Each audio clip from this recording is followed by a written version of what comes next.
On February 25th, a little over a month from now, Apple will hold their annual shareholder meeting. And at that shareholder meeting, they will have the opportunity to vote on a number of proposals. One of those proposals is that Apple discontinue all illegal DEI, diversity, equity, and inclusion policies. Very simple. Now, the Apple board of directors does not like this idea. In fact, they have issued a very clear statement to shareholders that they want to continue their illegal DEI policies. This is crazy coming out of Apple. I've got a copy of their letter to the shareholders. This is from the Apple board of directors to their shareholders on what they recommend people vote. It's crazy. They're literally telling shareholders how they should vote. I'm going to read the part about this proposal to you now because it's kind of insane. This is proposal number 6. Apple has been advised that the National Center for Public Policy Research intends to submit the following proposal at the annual meeting. Request to cease DEI efforts. Now, I'm going to read the supporting statement and the rebuttal from the Apple board to you so you can have all of the information. And then we're going to go into a couple other tidbits here. Quote, last year, the U.S. Supreme Court ruled that SFFA v. Harvard, that discriminating on the basis of race in college admissions violates the Equal Protection Clause of the 14th Amendment. As a result, the legality of corporate diversity, equity, and inclusion programs was called into question. And 13 attorneys general warned that this implicated corporate DEI programs. This year, those implications widened when the Supreme Court ruled in Muldrow versus the City of St. Louis that Title VII of the Civil Rights Act protected against discriminatory job transfers. The ruling also lowered the bar for employees to successfully sue their employers for discrimination, and it is therefore likely to lead to an increase in discrimination claims. Since this court ruling, a number of DEI-related lawsuits have been filed. Starbucks was successfully sued for discrimination by an employee for $25.6 million, and the risk of being sued for such discrimination is rising. Sensibly, many major companies have responded by rolling back their DEI commitments and laying off DEI departments. Alphabet and Meta cut DEI staff and DEI-related investments. That really happened. And Microsoft and Zoom laid off their entire DEI teams. Now, I just need to do an aside here. This letter, this statement about this is correct with the exception of the Microsoft statement. Microsoft did not lay off their entire DEI team. They laid off like a couple people, but redoubled their DEI efforts. In fact, they invested specifically into pronoun research and are increasing DEI efforts in several departments. But this is clearly based on some false reporting that many news outlets repeated, that the Lunduke Journal corrected, but everyone ignored because yeah, that's just how they go. But the rest of this is correct. Meta did cut their DEI staff, as well as many others. I continue. Since Muldrow, John Deere publicly halted DEI-related policies after Tractor Supply explicitly stated that it eliminated DEI roles and retired our current DEI goals, end quote. Lowe's and Ford ended their participation in the Human Rights Campaign's corporate equality. Harley-Davidson ceased its DEI efforts, and Jack Daniels ended both its DEI efforts and CEI participation. It is clear that DEI poses litigation, reputational, and financial risks to companies, and therefore financial risks to their shareholders, and therefore further risks to companies for not abiding by their fiduciary duties. I mean, this is an obvious thing. This is something I've been talking about for over a year now, is that the financial risk to these companies is extremely significant, and we're seeing that play out. They continue. Despite these obvious risks, but because of both of these decisions and the wave of corporate DEI retreats, Apple has an inclusion and diversity program. Merely omitting equity from the title is meaningless, as the program still expresses multiple explicit commitments to equity, and its stated policies are consistent with, if not more radical than, most corporate DEI programs. Apple's program includes a, quote, supplier diversity program that picks suppliers based on their race and sex, considering and valuing race and sex in hiring and promotion decisions, employing a vice president of inclusion and diversity. This is all real. Employee member groups for some groups, those arbitrarily deemed diverse, but not others, and contributing shareholder money to organizations that advance DEI.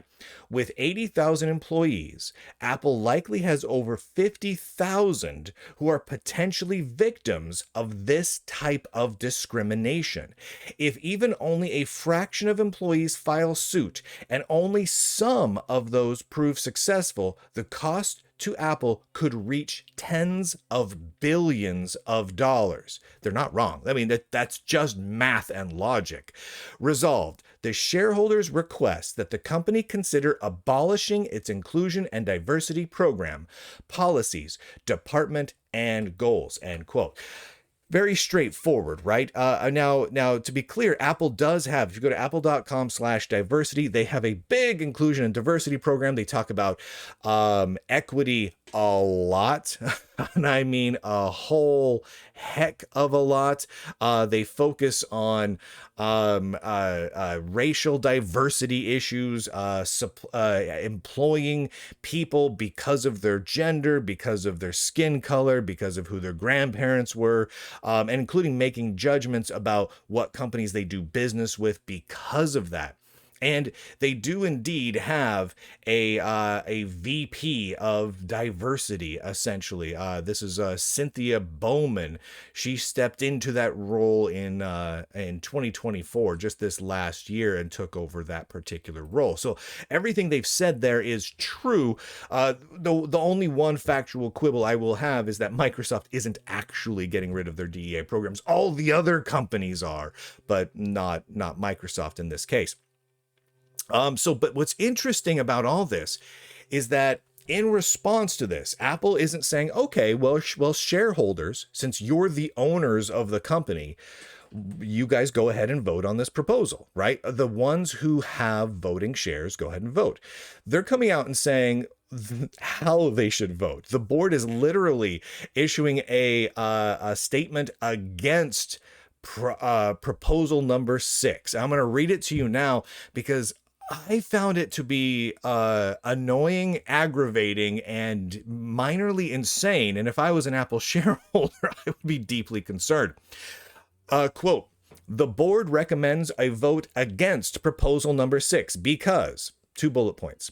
The proposal is unnecessary, as Apple already has a well-established compliance program, and the proposal inappropriately attempts to restrict Apple's ability to manage its own ordinary business operations, people and teams, and business strategies. Okay, that's insane because their compliance program is really folded into their diversity, equity, inclusion program. It's basically their illegal program leaders monitoring compliance of their illegal program leaders. Like, it's that's crazy. That's like, I don't know, a bank robber being the guy who's also the sheriff. The sheriff and the bank robber are the same guy. It's like, no. That doesn't work that way. Also, this isn't inappropriately attempting to restrict Apple's ability to manage its own business. This is the owners of Apple saying what Apple should do. These are Apple shareholders. They own Apple. They get a vote in this. If you don't like that, you shouldn't be a publicly traded company with other people having shares. Once you've got a majority of shareholders that say you do this, that's what you do, because that's how it works. They continue. Second bullet point. Our board and management maintain active oversight of legal and regulatory risks and compliance for our global business.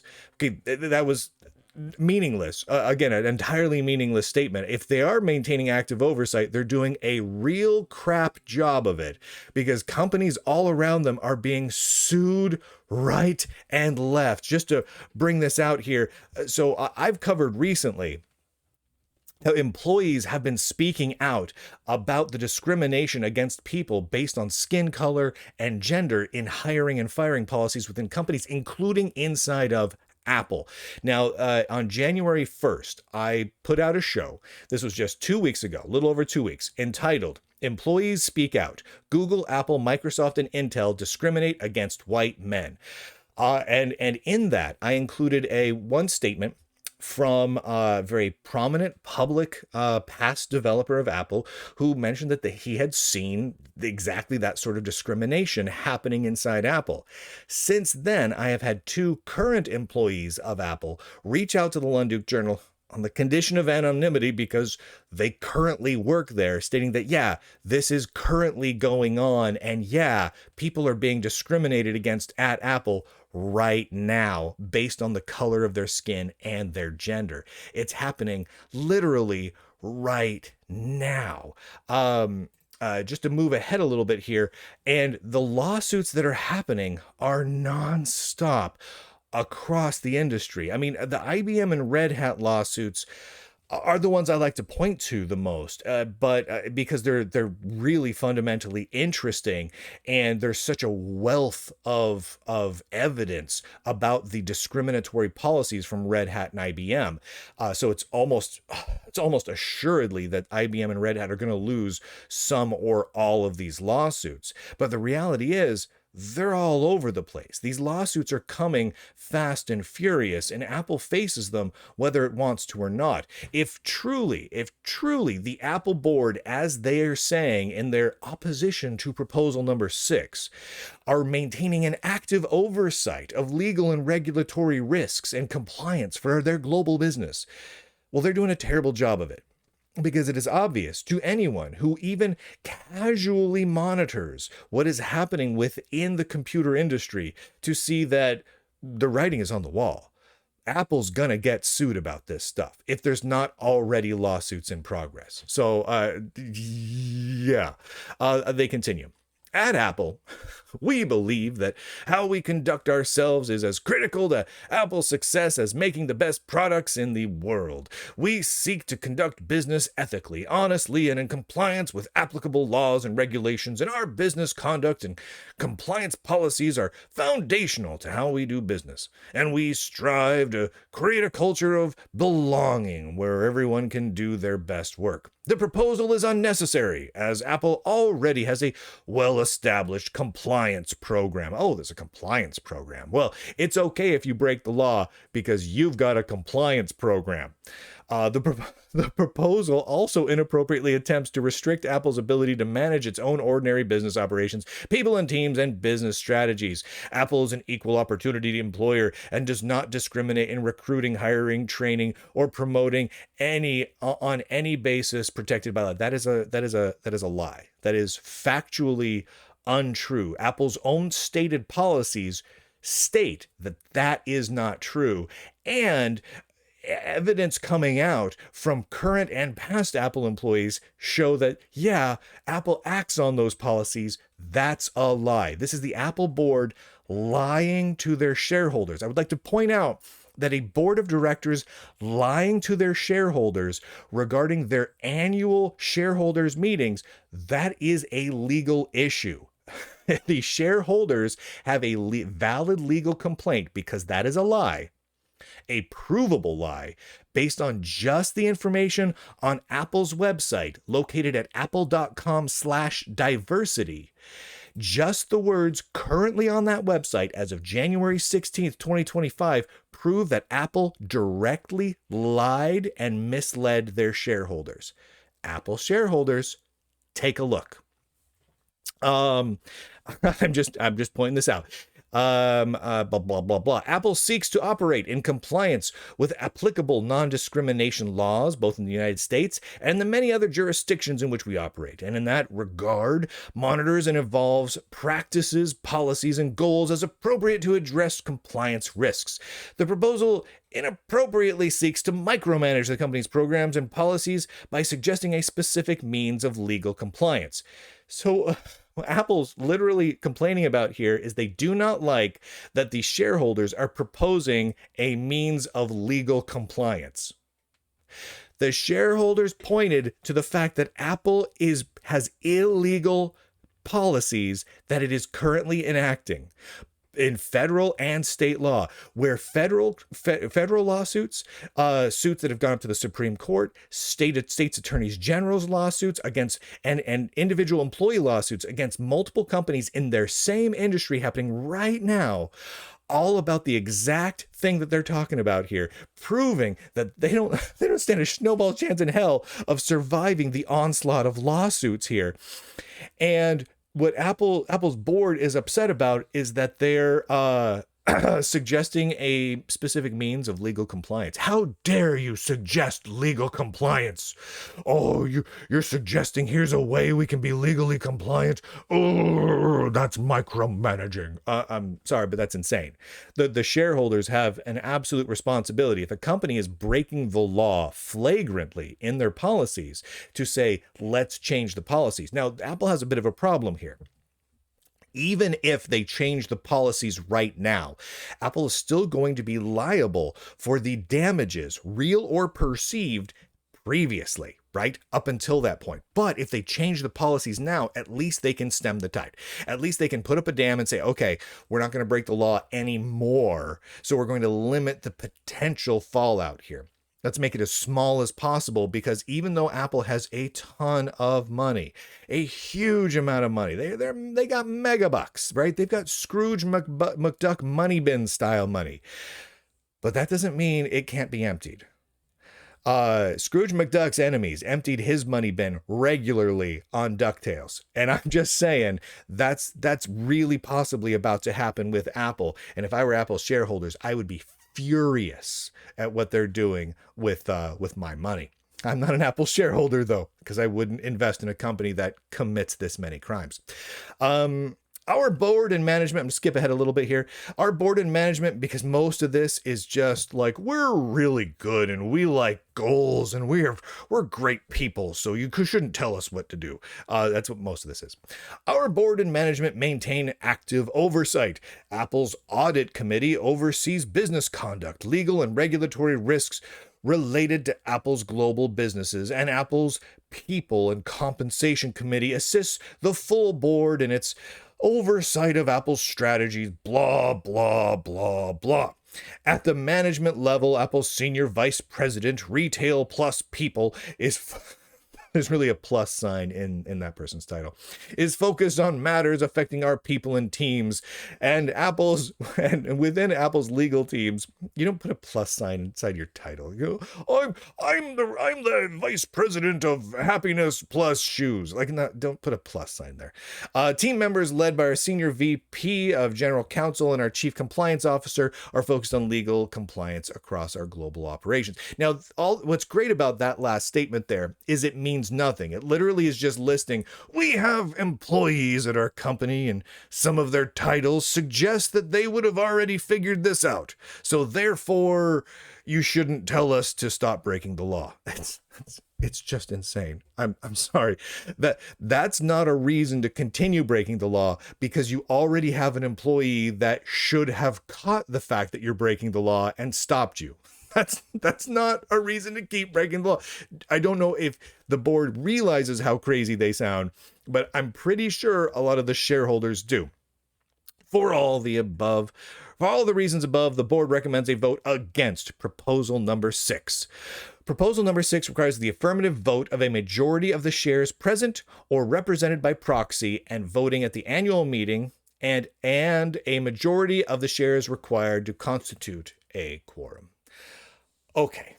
All right. Holy heavens. Holy heavens. This is nuts. Now, we're seeing a whole lot of companies. I mean, Amazon is cutting back on their DEI policies. They're not eliminating them. Not at all. If you go to amazon.jobs, you can find a whole website talking about their DEI policies, but they are scaling them back. they've read the writing on the walls, and they're kind of hedging their bets and taking a middle ground. So Amazon is kind of going, okay, let's get rid of some, but we're keeping others. See, people who like DEI, we like DEI too, but we're gonna lay off a bunch of them. So we're just gonna go ahead and go over here, and we'll stop committing those crimes. So that's a little bit better. I mean, we're seeing that happen. It's moving in a good direction there. Now, before we head off into the sunset here, because I'm going to be watching this very closely as we move towards February 25th, again, a month and 9 days from now. We'll see what happens with Apple, because I mean, this is going to have a big impact on computer programmers, on engineering people, on everyone who works at Apple. And we're kind of seeing a snowball, a cascading snowball effect within the industry right now. We'll see if Apple sticks to their obviously insane, please stop proposing that we have legal compliance strategy. I don't think that's going to go well. But I'm also going to be watching how the tech press covers this, because this is that's going to have a large impact on a huge number of IT industry employees, for better or worse. And so it's going to have to be covered, because we're going to be talking about potentially laying off large portions of DEI individuals at Apple, laying off executives, VP level executives from Apple potentially, or reassigning them, potentially huge number of lawsuits flowing in from people against Apple that could have a dramatic impact on their quarterly results and their bottom line. So how is the tech press going to cover this? So let's look back and see how the tech press has covered this in the past. Last May, right? So a little less than a year ago, the first news of the Red Hat lawsuits were breaking, right? And IBM and Red Hat were getting sued because they were, well, doing the exact same thing as Apple in this situation. And there's a huge amount of evidence to back it up, most of which came from the Lunduke Journal. I just want to put that out there. But the other tech outlets, for the most part, completely ignored the lawsuits. Now, the lawsuits are still ongoing, and over the coming months, we're going to see the results of multiple ones of them. But this is a big story. This is not a little story. This is not just a story that is going to massively impact the quarterly results of these companies, but could lead to additional lawsuits, a snowball that continues to get bigger of more lawsuits. Because if one or two of these lawsuits succeed against IBM and Red Hat, more is going to come, because there were so many employees that were victimized because of these lawsuits, where the company broke the law in discrimination in hiring, firing, and compensation. Now, one outlet did cover the Red Hat lawsuit other than the Lunduke Journal, and that was The Register. TheRegister.com covered it. But what was fascinating about that is they covered it to protect Red Hat and IBM. They literally wrote an article that contained some factually correct information, some false information, but some factually correct information about the lawsuit occurring against IBM and Red Hat because of racial and gender discrimination. But then they turned the whole thing around and spent most of the article attacking the victim, attacking the person who was discriminated against, trying to tie them to alt-right crazy fringe groups, and they're bad because Trump is bad and Orange Man bad, and you've got to hate the person who's attacking Red Hat and IBM because Red Hat and IBM are saints. They could do no wrong. That's how the Register presented it to people. Now, I pointed this out to folks that this was crazy, that this was essentially a tech industry publication running cover for two multi-billion-dollar big tech mega firms discriminating against employees. Because, of course, the Register takes most of their money from advertising revenue from companies like Red Hat and IBM. So I pointed this out, and the Register got a ton of backlash for it, prompting them to delete their Twitter account. They temporarily deleted it. You can delete it and then undelete it within 30 days or whatever. They temporarily deleted their Twitter account during the height of everyone yelling at them. It was crazy. So they started victim blaming people being discriminated by big tech companies, and then ran and hid in a hole and deleted and made protected their social media accounts until it died down a little bit. Then they undeleted them, and just did their best to ignore the story from then on out, despite the fact that the stories have been gaining in momentum and more lawsuits have been coming out. They've been ignoring him now. Yeah. So what are they going to do with Apple? Apple's huge. You can't ignore these sorts of lawsuits coming down the pipe with Apple. You can't ignore Apple their board of directors at Apple trying to bully people on their shareholders into, voting to continue illegal activities. You just can't do that, right? Now, I want to show one more thing to you because I find it absolutely interesting, because I think it really shows you how absolutely terribly committed, I'm almost there, Apple is to their DEI policies. One of the things that they do at the shareholder meeting, besides vote on these proposals, is vote on who will be on Apple's board of director going forward, right?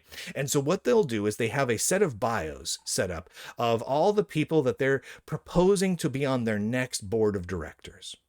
And they have a chart. They call it the nominee skills and demographic matrix of all of the people, right? So the 8 some odd people that sit on Apple's board of director with, little dots next to what they have experience in. But one of the things that they feel is important, right? One of the things that they think is critically important for the shareholders to know when voting on the board members are things like their gender identity, whether or not they identify as a member of the LGBTQ plus organization group identity, their race or their ethnicity, and of course whether or not they're a veteran. They're so committed to diversity, equity, and inclusion across the organization that they feel it's critical for you to know about the gender identity, the sexual orientation, and the ethnicity of the people on their board of directors before you can even vote for them. That's what Apple thinks. That's what Apple thinks their investors, their shareholders care about. Not return on investment, not money, not compliance with the law, not growing the business and growing a return on investment, not stock dividends, none of these things. What they think their investors care about are gender identity, sexuality, who they're attracted to, what they do inside their pants, and their skin color. And they put that right here in their annual board meeting. Let me scroll up so you can see the little title here. Whee! This is the Apple Incorporated Notice of 2025 Annual Meeting of Shareholder and Proxy Statement. It's a mouthful, but this is the one that they sent out to all of them. It's crazy. It's crazy. If you are out there and you work at Apple or any other big tech company and you have seen some of this stuff going on, speak up. You don't have to put your name to it. You don't have to let anyone know that you are speaking up. Reach out to the Lunduke Journal. We will keep your identity secret, always. You'll notice I talked a little bit today about hearing from Apple employees, but I couldn't divulge the details. One Apple employee sent me a screenshot of an email, and the email didn't tell me anything big other than what I've told you, but I couldn't display the email because the contents of the email, though short, would have made it very easy to identify the individual who leaked it to me. And I'm not going to put whistleblowers in jeopardy just to get a scoop, right? So I treat the privacy and the anonymity of my whistleblowers above all, right? So if you want to get this out there and you want to work with me to publish this information, emails, meeting notes, pictures of screenshots of internal websites and message boards that you think violate the law, pursue woke or DEI policies, or in any other way is shady, go to lunduke.com and scroll down. At the bottom of that page, you will find a Become a Whistleblower link that'll walk you through how to create an anonymous email account, how to send me files anonymously and securely, all that sort of stuff. Of course, there's lots of ways to do that, but I provide a few options to you if you just would like a little assistance with doing so. So again, go to lunduke.com and click Become a Whistleblower to do that. Thank you to the Lunduke Journal subscribers for allowing me to do this coverage and for allowing to continue to be the last bastion of truly independent tech journalism on planet Earth. Thank you so much. I couldn't do it without you. And with that, ladies and gentlemen, boys and girls, nerds and nerdettes across the inner tubes, I do declare end broadcast.